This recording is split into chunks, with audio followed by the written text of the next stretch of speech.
So we pulled out this jagmaster here from storage. It's been in there a few years. It needs a lot of TLC, and that is my 2009 Epiphone Special Les Paul Special 2, and this is the Epiphone Strat, the Gibson Epiphone Strat. So that is my three.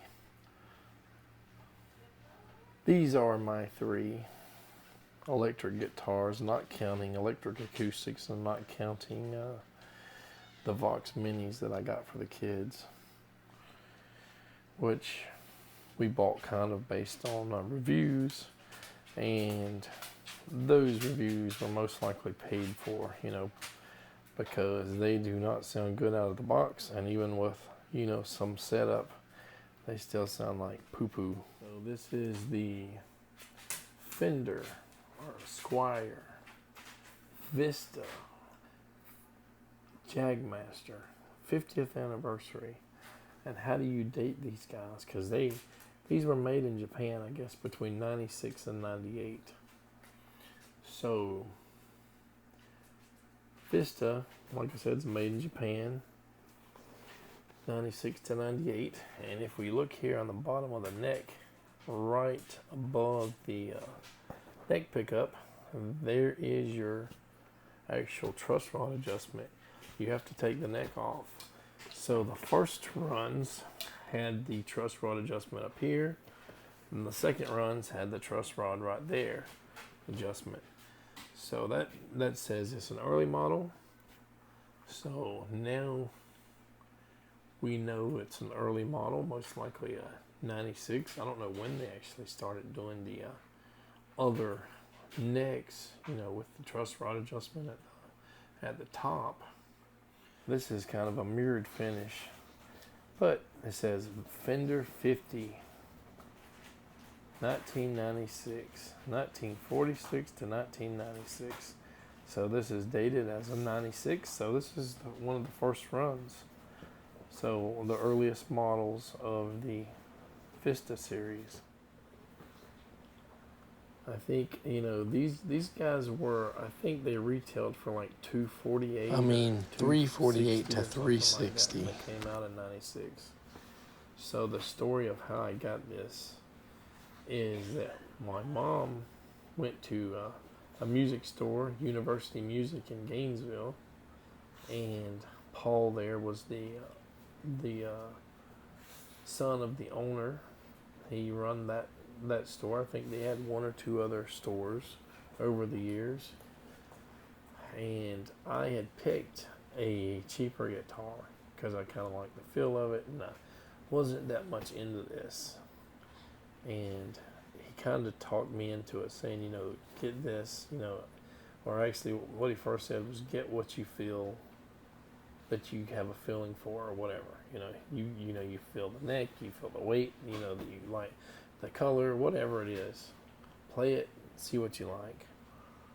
So I was very hesitant to get this, and I probably would have got like a cheap, like $150, $200 guitar. And then last minute I said, okay, I want this one. I still had hesitation, but over the years, this has kind of like been my baby, I guess you'd say. I've had it since 96. Anyway, so I found out really fast that if you know something about guitars and you show interest in something, a seller can pick up on that, right? But my mom did not know anything about guitars, and I guess the manager, Paul, picked up that she didn't know anything about them. So she said, I'll give you such and such, and can you include a hard case with it? So Paul started sweating. I mean, instantly. You could tell he was thinking and sweating. And hard cases for these, I guess, weren't super easy to find. So he had a custom builder build a hard case. So 2 or 3 weeks after buying this, we picked it up. It was a generic one just to kind of fit any body, because the builder, I guess, really wanted to have the guitar, to fit this. And I really didn't want to do without, the guitar for weeks while he custom built it. But anyway, it was like $320, $330, brand new guitar, brand new custom built case by a local, case builder. And that was that. I really don't think university music exists anymore. But I know Paul died many years ago after that.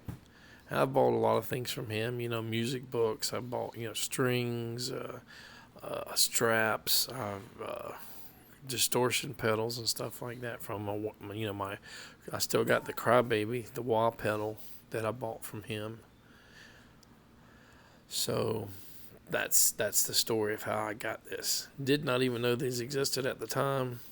But we were looking for my first major guitar. I've had a couple electric guitars. I think I had an Area Pro 2 with the Floyd Rose tremolo. And I had 1 or 2 others that I just can't remember what they were. So this was my first foray, I guess, into the whatever.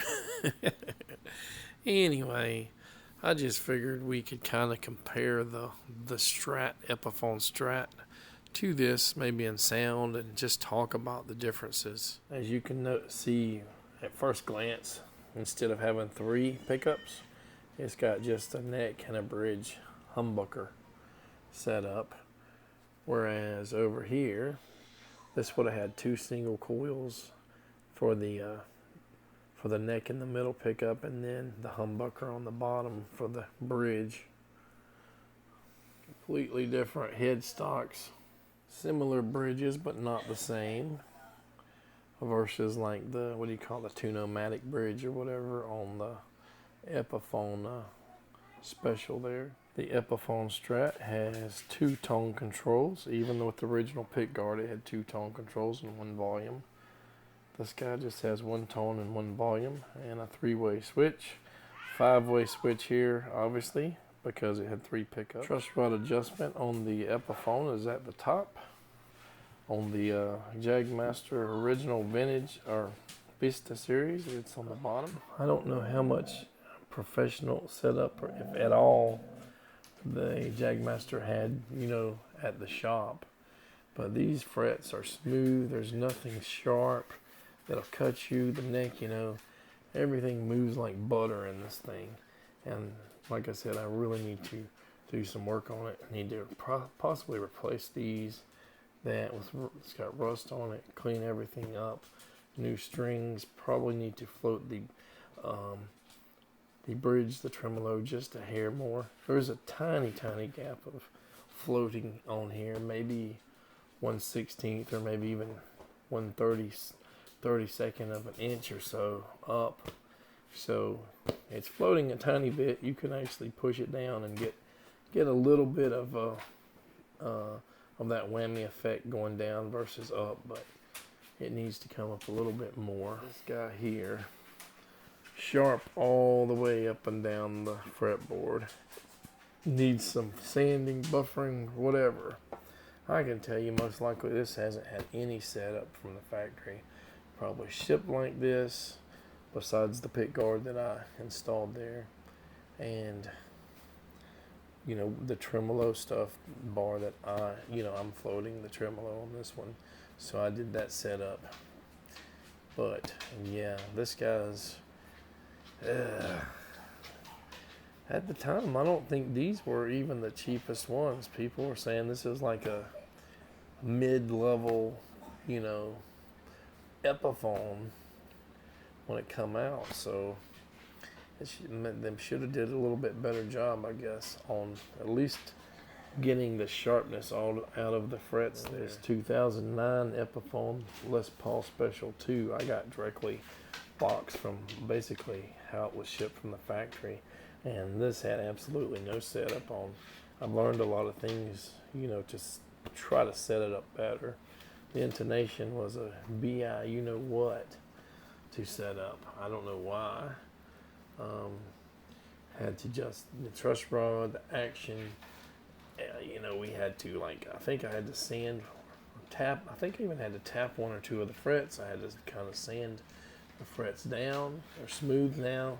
It plays really well, but it was a lot of work, especially for somebody that had never really worked on a guitar before. And yeah, hopefully we'll get some new strings on it and make sure everything's right. Just reset the intonation again. These guys were cheap. They were like $149 in 2009. So heavy guitar. And I think they've gone through like 3 different types of pickups, and they got better over time. I'm not sure if this was the first or the second set. And as you can see there, I had that pickup taken apart, the humbucker, and one of them, I guess, had the soldering got loose in one of the sides, one of the pickups. So basically a humbucker is 2 single coil pickups. I thought it was too tedious for me to try to resolder the little tiny copper wire. I don't know what I'm doing. So I just disconnected it and hot wired it as a single coil pickup. And it is the same loudness as the humbucker. I don't hear any like noise when I plug it to my amp. Like it seems like there's nothing changed between just using this coil here as a single coil. That's very weird, but I'll probably do another video later highlighting this and maybe doing a little bit of work on it. But yeah, I thought about getting more pickups just to replace them. But if this works, why do that? You know, you spend so much money on pickups, and these guys here are, you know, hot pickups. You want clarity, you know, in a clean channel or something. This isn't the guitar, the pickups to get. You want something else, a little lower noise, a little more clarity. But yeah, I mean, I would say even with that one, it's not really something you want to play too much on a clean channel. Versus this one, this guy's fine with the clean or dirty. You know, I don't know what pickups these are. People used to pick these jagmasters up really cheap, and they'd mod the heck out of them, you know, in every which way. I believe they used a real Jaguar made in Japan neck, and they had like excess stock or something. Maybe that's how they started the Jagmaster line. So this is a real Fender made in Japan neck, just with a Squire branding on it. So I mean, you could probably get like $400 for the neck, even if everything else was broke or just not existing.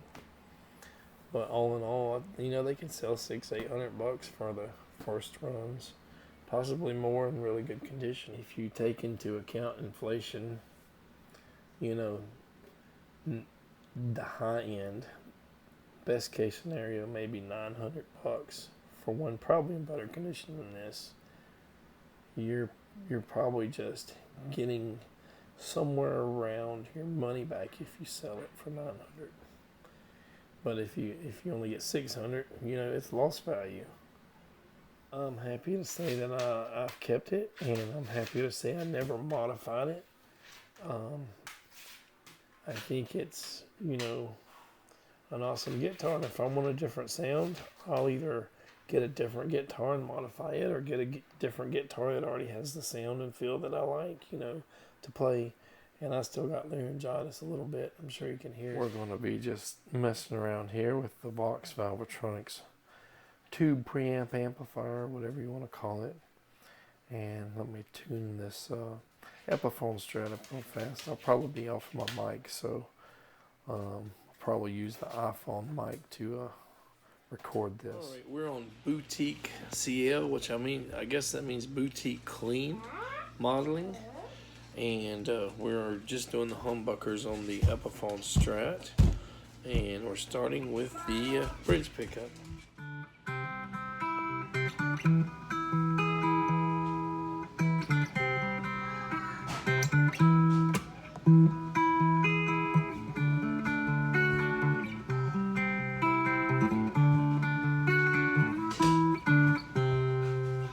Going to do it in the middle position.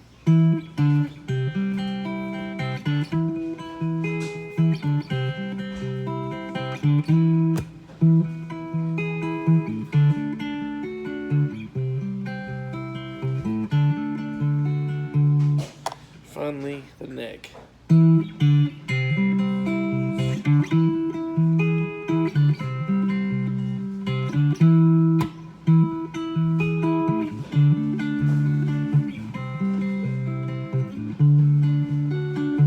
Definitely a little boomy on the middle and the neck portion there, so we probably should adjust the bass here.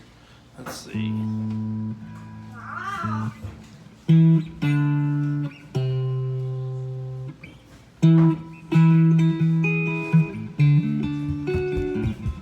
Still boomy.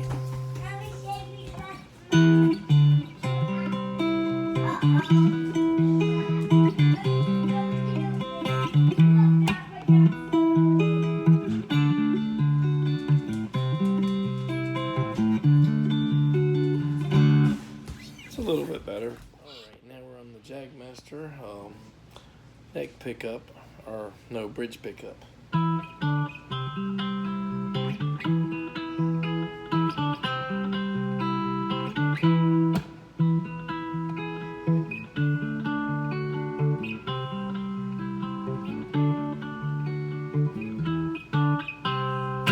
Middle position.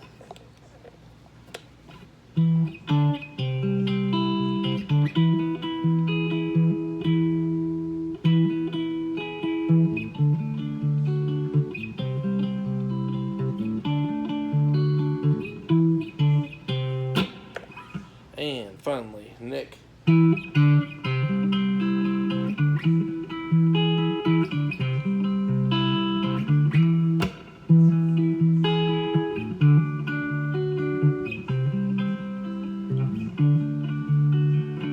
Let me restore the bass here and see what it sounds like. About in the 12 o'clock position here.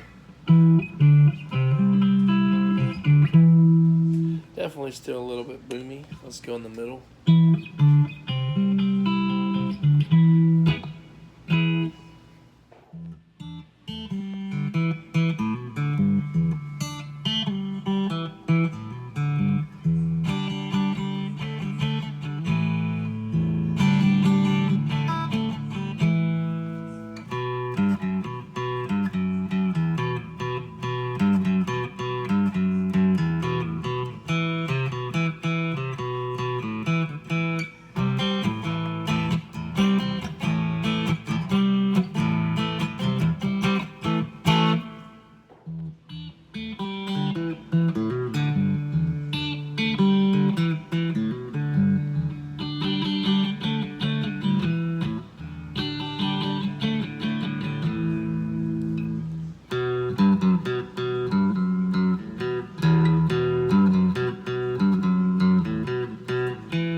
I can tell I've tuned it, but it's a little, the intonation is a little bit off, especially when I start doing. So I definitely need to reset the intonation on this Jagmaster. And the strings could be causing a problem as well. They're probably 5 years old or more. A little bit of rust on them.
I retuned this, or made sure this was in tune when between playing, and it was still in tune. So it's the intonation or old strings or a combination of both, especially on this low E. I have problems with both of them on the low E, the intonation. So the Jagmaster definitely has a little bit more weight, maybe a couple extra pounds. Both of them have some heft to them, but when I grab the Jagmaster, it definitely has some more weight to it. Probably about time to replace the tuners, the tone and volume control, possibly all of the saddles, possibly the 1/4 inch phono plug. New strings, as I said, needs to be intonated, possibly, like I said, floating the bridge, the tremolo system, just a little bit more than it is, depending on maybe what strings we put on there. If we get higher tension strings, they're going to pull the tremolo bar up, quite a bit anyway. If we use the same, we still do have a little tiny bit of float. Bear in mind, these are brand new strings on the Epiphone Strat, despite the low E really making the intonation sound like crap. These guys, as I said, are several years old, probably 5 or more years old, rusty. So when we actually do a video about this guitar, fixing it up, we're going to put new strings on it. We're going to probably put a Shure SM57 on the amp so we get a better, clear, sound quality, an idea of what they sound like. But this was just a video I just thought about doing just on a whim. Natalie, I don't think had ever seen this guitar because I had it in storage for so long. Now she's seen it. But this video is really long, so I'm not going to compare the Epiphone Les Paul Special 2 to these right now. It's got old strings too. This thing plays like a dream though. 2 strings, and we should do a comparison, like I said, when we get everything done with at least this guy and this guy. If I can't fix that perfectly, whatever. What I will say is that the more I tinker with it, the more I play it, the more I make adjustments to the truss rod and different elements of it, the more I like it. Would I play it like on a clean sound? Probably not. This guy has a little bit hotter output, but with most likely once I adjust the pickup, the humbucker in the back especially, this is probably going to be just as loud as that, if not louder. It's hard to tell. It's definitely not adjusted properly. I have read reviews about this pick guard though, that these mini humbuckers are not really meant for that pick guard. They're cut, the pick guard or something is cut a little bit wrong, so it's hard, if not impossible, to adjust the height of these two mini humbuckers without some modification like cutting or something. The pick guard maybe. We'll see about that. They sound fine, but when I get this adjusted, these guys may be drowned out by how loud this bigger humbucker is. Alright, I guess this video is long enough, so take care.